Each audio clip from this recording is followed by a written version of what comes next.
guys, welcome to my channel.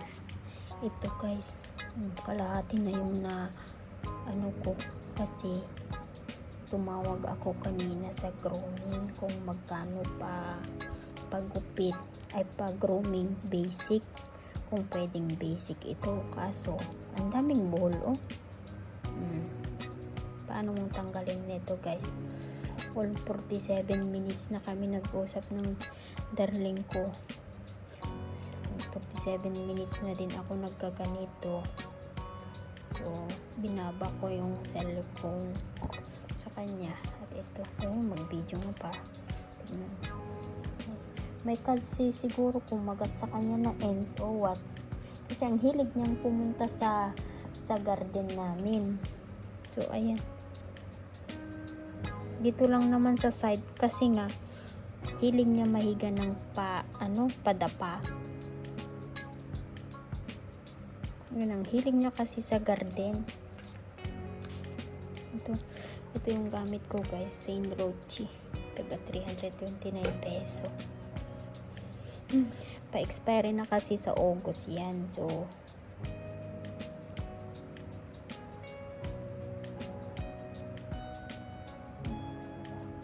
ayan, diba ang hirap guys. Kahit siguro, kaya pala siguro mahal ang pag-grooming. Kasi nga, ganito yan. Mabuti nakatulog na yan. Patuyuin muna natin ng konti.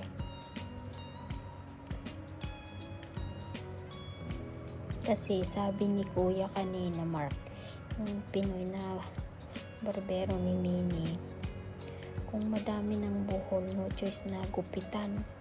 Sabi ng alaga ko, wag muna daw. Kasi baby, so ayun, konti na lang. Ganyan na lang. Ay, lumipat. Kasi masasaktan sila, diba? Pag i-force mo naman hilain, masakit kasi mahawa na yung fur ni Mickey. Hindi pa kasi pwedeng na full groom to dahil she's still a baby. Sabi ni Kuya Pinoy, magkakaroon daw ng possibility na problema nila ng dry skin unless yung bahay mo is always aircon, then no fine. Sabi ko, sus ko Ginoo, gabi nga lang 5 hours to 6 hours lang yung namin. Ayan, okay na yan.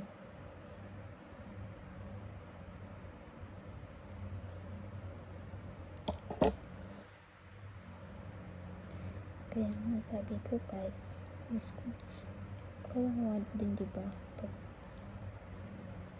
Ang gandang tignan, kaso nga lang sa loob-looban, sus, hindi nyo alam, ang dami na palang buhol, hindi ko napapansin. Kaya pala kamot ng kamot.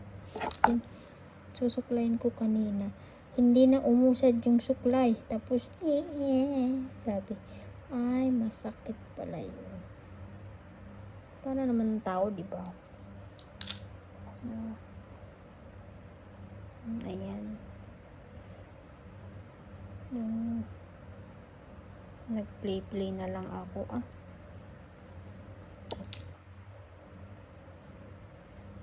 Siyempre turing nila silang anak nandito na sila sa buhay ko, di anong magagawa ko.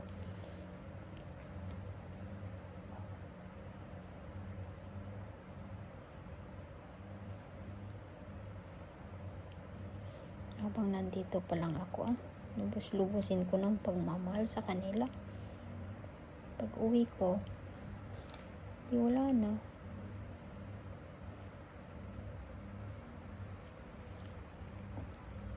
Diba?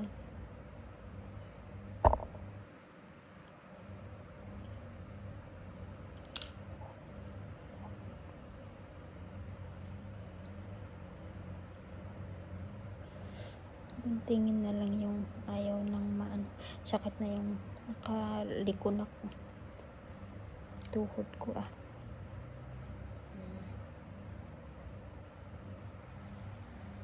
diba? From this to this. Hirap to guys. Kaninang tanghali, binitin ko talaga siya para magupitan yung isang paa niya dyan sa kabila. Kaso isang paa lang. Sus, kung laki na naman. Sorry anak ha. Check out your hair. Don't worry, it's just a hair. You can grow again. Then you get painful to pull.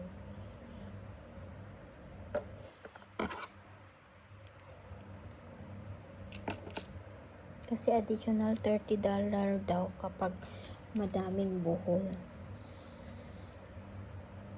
Sakit yan.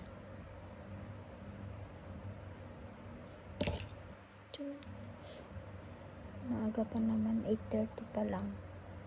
Kasi maaga na kaming kumain ng dinner kanina. Is 6:45. Then nilabas ko si Minnie.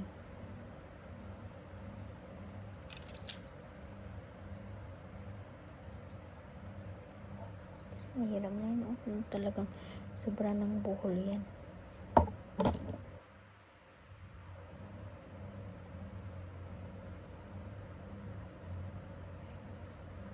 Kasi may kinagat sila dyan.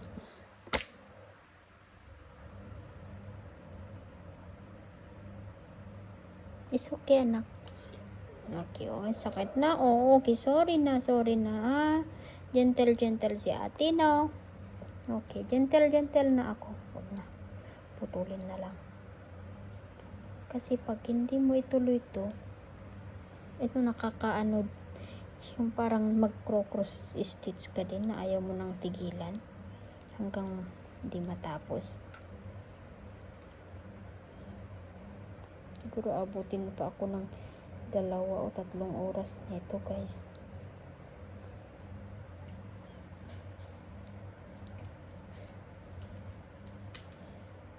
Diyan na. No, Minnie still inside. Stay there. Kunti na lang, no? Stay. No, move. No! Nag-iba yung position kaya mahirap. Basement eh?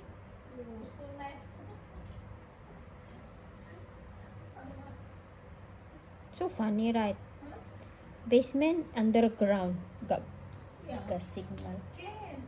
But even that, only until near the one but going standing behind there can already. Inside the room ready? Only near the chair, a bit near here. Mm. You go inside there can no more also.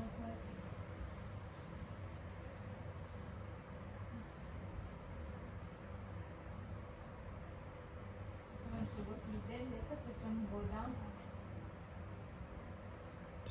She almost coming back ready lahat. Dito na lang muna guys. Ayan. Malapit na bukas ulit.